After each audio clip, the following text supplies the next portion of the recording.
Olá, bem-vindos a mais essa nossa conversa aqui sobre futebol. Hoje é quarta-feira, dia 27 de agosto de 2025. E olha, que dia, hein? Para quem ama futebol é um prato cheio.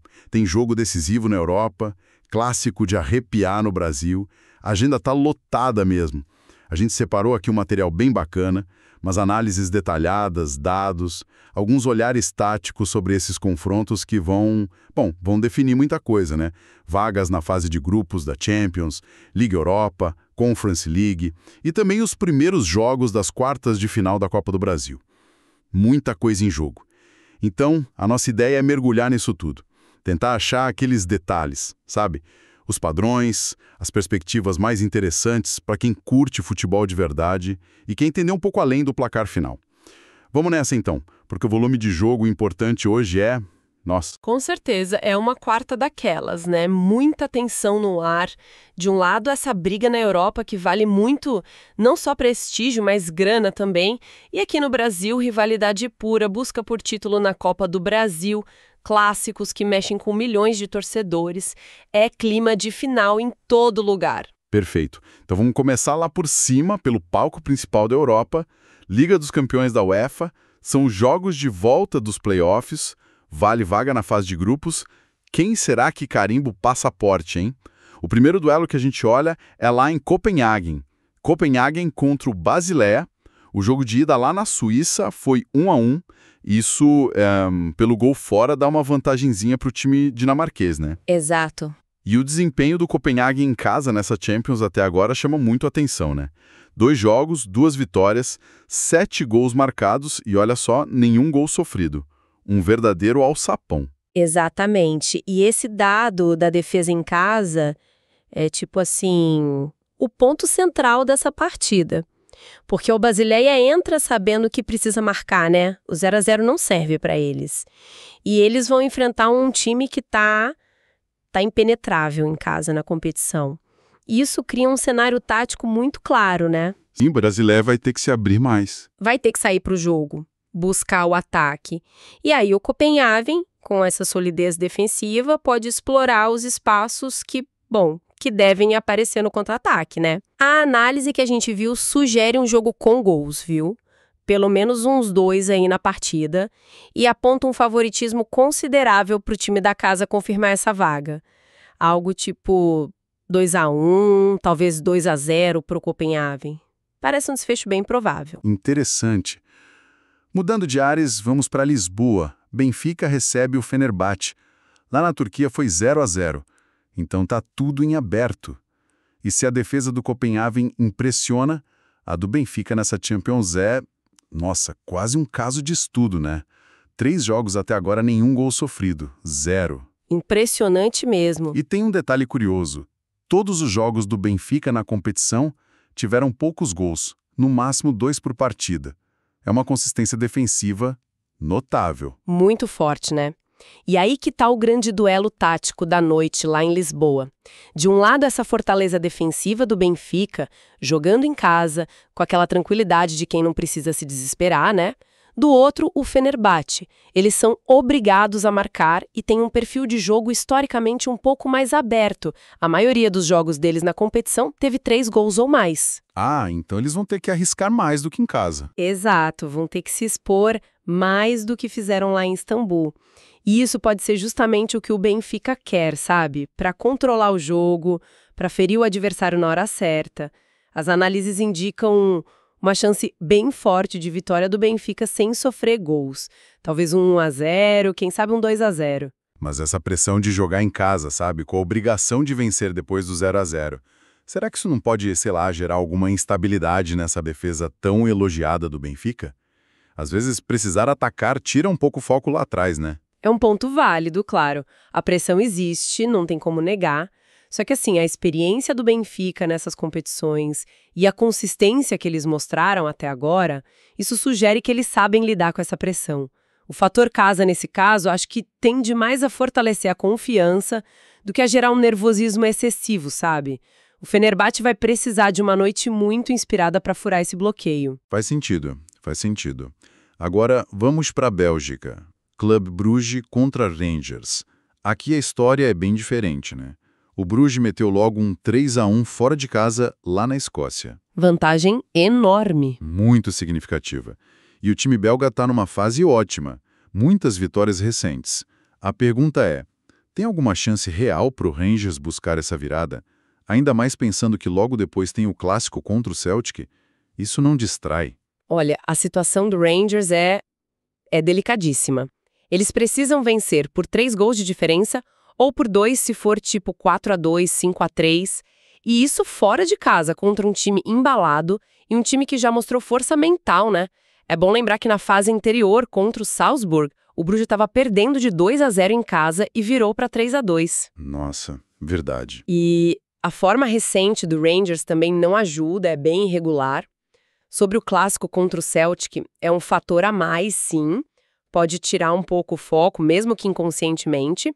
A necessidade do Rangers de atacar desde o início vai abrir muito espaço, né? Com certeza. E os dois times têm tido jogos com bastante gol na competição. Por isso, um cenário provável é um jogo mais aberto, com os dois times marcando. Talvez um 2-1 para o Bruges ou até um empate em 2-2. São resultados bem possíveis, o que, claro, classifica os belgas com folga. Parece mesmo uma missão quase impossível para os escoceses. Para fechar nossa rodada de Champions, temos Karabakh contra Ferencváros. Mais um jogo em que o time da casa conseguiu uma bela vantagem na ida. 3-1 para o Karabakh, lá na Hungria, e o time do Azerbaijão também costuma ser muito forte jogando em casa, né? Marcando muitos gols nessa edição. Sim, a tarefa do Ferencváros é igualmente gigantesca. Precisam fazer no mínimo 3 gols fora de casa. Isso contra um adversário que foi superior no primeiro jogo e tem um histórico recente melhor no confronto direto. A necessidade do time húngaro de ir pro tudo ou nada, combinada com essa capacidade ofensiva do Karabakh, em casa eles têm uma média de 3 gols por jogo lá na competição, indica uma partida com boa chance de ter muitos gols. 3 ou mais no total, talvez. Um 2-1 ou um 2-2 aqui também parece um resultado bem provável, né? O que, claro, confirma a classificação do Karabakh. Ok, então saindo um pouco das luzes da Champions, mas sem diminuir a tensão europeia. A briga por vaga na fase de grupos continua na Liga Europa e na Conference League. Também são jogos de volta, decisivos. Na Liga Europa, tem um duelo que ficou bem interessante. AEK Larnaca contra o Brann, da Noruega. Os noruegueses venceram por 2-1 em casa, mas o AEK fez aquele golzinho fora, que pode valer ouro, né? Pode valer muito. E o time do Chipre tem 100% de aproveitamento em casa nesta Liga Europa. 3 jogos, 3 vitórias. Esse confronto aí promete faíscas, hein? Promete muito. Aquele gol do AEK lá na Noruega muda tudo. Agora, uma vitória simples, 1-0 em casa, já classifica a equipe cipriota. E aí a gente tem um contraste interessante. De um lado, esse domínio do AEK em casa. Do outro, um Brann que, apesar da derrota na ida, mostrou que é competitivo fora de casa. As análises sugerem um jogo movimentado, com chance de gol para os dois lados. E quem leva? Olha, tem uma leve vantagem para o AEK confirmar a classificação. Talvez com esse 1-0 mesmo, ou até um 2-1, que aí levaria para a prorrogação. A força do fator casa parece ser bem crucial aqui. Mas esse fator casa do AEK é tão forte assim para reverter a desvantagem contra um time norueguês que se mostrou competitivo fora? É um fator muito relevante, sim, nessas competições europeias. Principalmente em mata-mata, em estádios com aquela atmosfera mais intensa, como costuma ser lá no Chipre. O Brann mostrou qualidade, claro. Mas reverter a força de um mandante com 100% de aproveitamento e ainda motivado por esse gol fora é um desafio e tanto. A probabilidade está um pouquinho a favor do AEK, mas é um confronto bem aberto. Entendido. E na Conference League, para fechar a parte europeia, temos Riga contra o Sparta Praha. Os tchecos do Sparta foram para a Letônia com uma vantagem bem mais tranquila. 2-0 no jogo de ida. Bem mais confortável, né? O Riga vai precisar de uma noite épica. Mas o Sparta vive uma fase espetacular. 9 vitórias nos últimos 10 jogos. Parece bem encaminhado isso aí, não? A vantagem e a forma do Sparta Praha são realmente impressionantes. Eles marcaram gols em todos os jogos desta Conference League até agora. Muita consistência ofensiva. Do outro lado, o Riga, bom, não tem outra alternativa, né? Tem que atacar desde o início. E um lado curioso é que, historicamente, nessa competição, tanto os jogos do Riga em casa quanto os do Sparta fora costumam ser abertos, com vários gols. Ah, é? Mesmo com a vantagem do Sparta? Sim, mesmo com a vantagem, essa necessidade do Riga pode levar a um jogo onde os dois times marquem. Resultados como 1-2 para o Sparta ou até um 2-2 são considerados prováveis. O que, claro, sela a classificação do time tcheco tranquilamente. Ok, então deixamos Europa, atravessamos o Atlântico, cenário muda, competição é outra, mas a pressão, essa não diminui não. Aterrissamos no Brasil, quartas de final da Copa do Brasil e com clássicos que param o país. Clássicos de peso. E aqui o tempero é diferente, né? São jogos de ida, a estratégia muitas vezes fala mais alto. Começamos lá por Curitiba, Atlético Paranaense recebe o Corinthians. O histórico recente até mostra um certo equilíbrio, talvez uma pequena vantagem para o Corinthians, mas o Atlético costuma ser muito forte na Arena da Baixada. Ganhou o último duelo lá, inclusive. Verdade. E o Corinthians chega embalado, né? 4 vitórias seguidas. O que a gente pode esperar desse confronto? Olha, o ponto que salta aos olhos logo de cara na análise desse jogo é a defesa do Corinthians na Copa do Brasil. É algo realmente notável. A equipe não sofreu nenhum gol até agora, até chegar nas quartas. 0. Sério? Nenhum gol? Nadinha.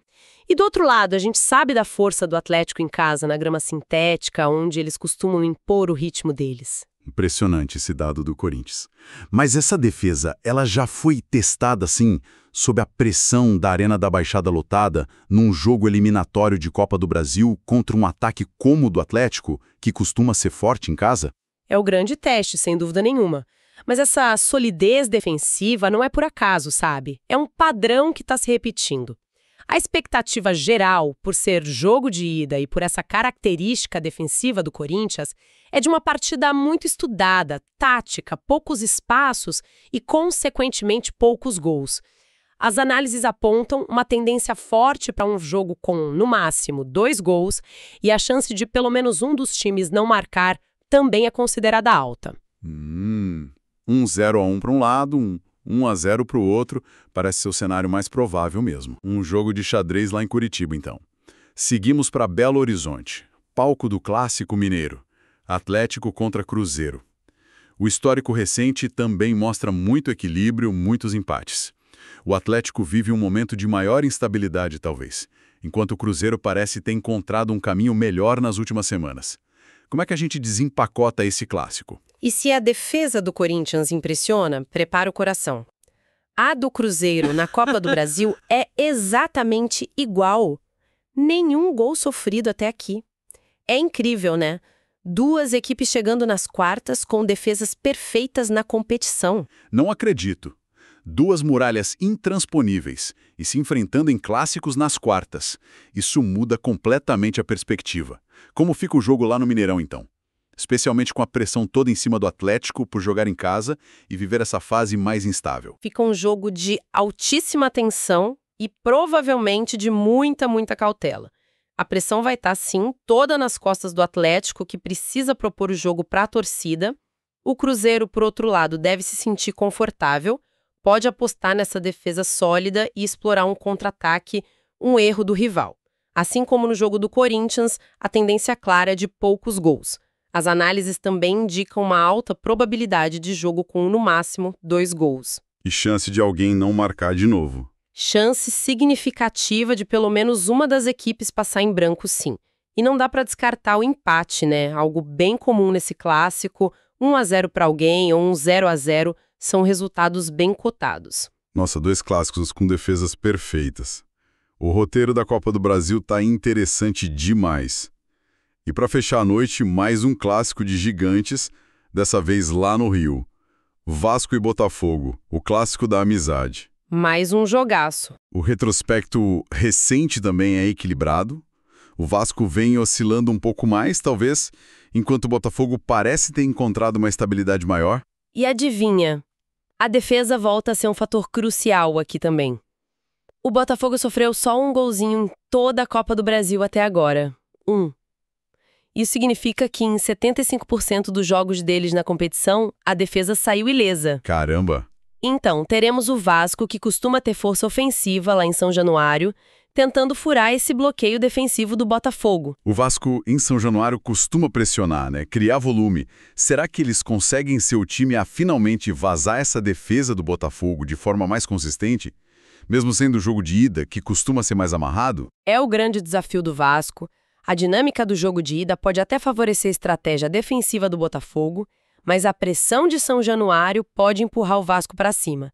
As análises aqui são um pouco mais divididas, sabe? Quanto ao número de gols.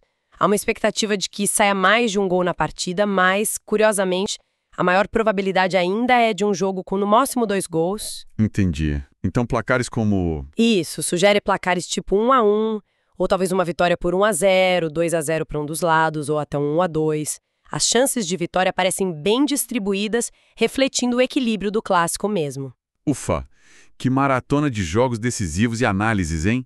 Se a gente tentar conectar tudo isso, o que emerge como a principal história desse dia de futebol tão intenso? A gente consegue ver uns fios condutores bem interessantes, sim. Lá nas competições europeias, fica muito claro o peso estratégico do resultado do primeiro jogo e do gol fora. A gente viu como isso dita totalmente a abordagem de times como Copenhague e o AEK Larnaca, que jogam em casa com essa vantagem no critério, e a pressão que isso coloca no Basileia e no Fenerbahçe para marcar. Verdade. Por outro lado, o Clube Bruges e o Karabakh mostraram que dá para construir a vantagem fora de casa, e isso te deixa numa posição muito confortável para o jogo de volta. Já aqui na Copa do Brasil, o protagonismo absoluto é das defesas. Chegar nas quartas sem sofrer gols como Corinthians e Cruzeiro fizeram é um feito extraordinário. Isso molda totalmente a expectativa para esses clássicos de ida. Sugere jogos de muita marcação, poucos gols. E o Botafogo também nessa linha, né? O Botafogo também com uma defesa muito sólida.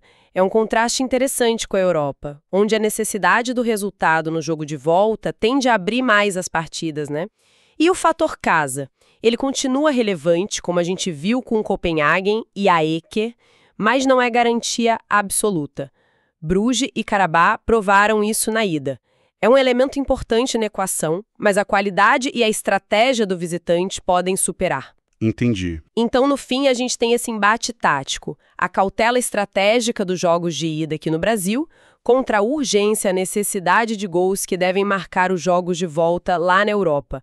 São ingredientes diferentes, mas que prometem emoção nos dois cenários. Uma visão geral excelente. Um dia realmente cheio de histórias sendo escritas nos gramados da Europa e do Brasil. Analisamos os dados, as tendências, as probabilidades. E fica aqui uma